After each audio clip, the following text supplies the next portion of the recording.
Hi, I'm Christel Nani, and I'm here to talk to you about your victim archetype.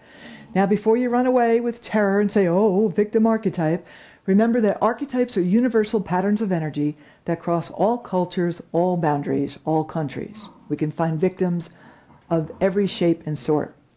The question is your victim in a low vibration, a medium vibration, or a high vibration? In a low vibration, we would see the classic, a bit dramatic, oh, woe is me, it's not my fault, it's my boss's fault, it's God's fault, it's my community's fault, it's my husband's fault. Pretty dramatic and pretty easy to spot. In the medium vibration, however, the victim becomes a little sophisticated and a little more subtle. You may hear comments like, well, I tried everything, but nothing is working. And then we have the high vibration victim.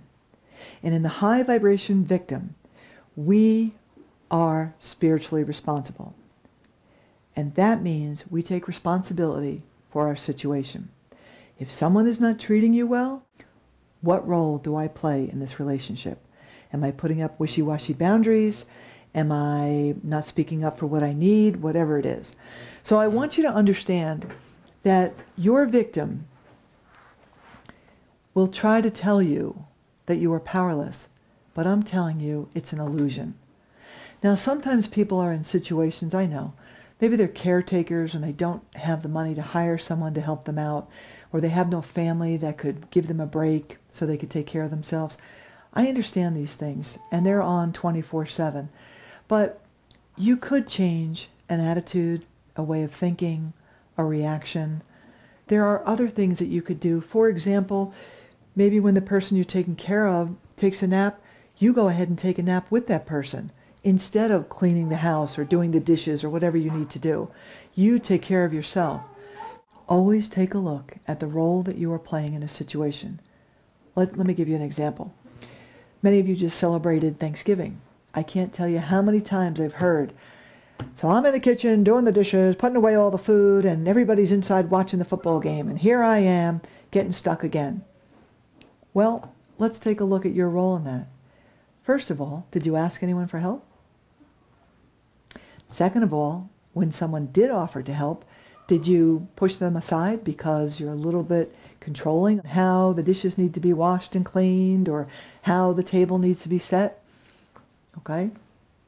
Or were you stuck in a limiting tribal belief that says, as the wife, as the mother, I must do all of this? So there are a lot of reasons why you could have been stuck in the kitchen by yourself. And there are also a lot of ways to get you out of there. So remember, the victim archetype in a low vibration gives us the illusion of powerlessness, that things will never change, that we are stuck and that we are trapped. But I say to you, we can change something. We can change our negative thinking about things. Negative thinking just makes you tired and angry. We could have a more positive attitude towards things. Another way to take a look at this illusion of powerlessness, ask yourself, are you jealous of anybody or anything or envious of something? Because what that is saying energetically is that they're getting something that I don't. Or they're blessed and they're receiving this good stuff and I'm not. That is a very tricky medium vibration victim. Because it says, how come they get that? How come it's so easy for them? How come? How come they're so happy? How come they're so successful? It's saying that you don't get it. And that is an illusion of powerlessness. In a high vibration victim, we would look and say, well, how come they do have what they have and I don't? Is there anything I could change? Is there anything I could do differently? So remember, envy and jealousy are the hallmarks of a victim archetype that needs upgrading.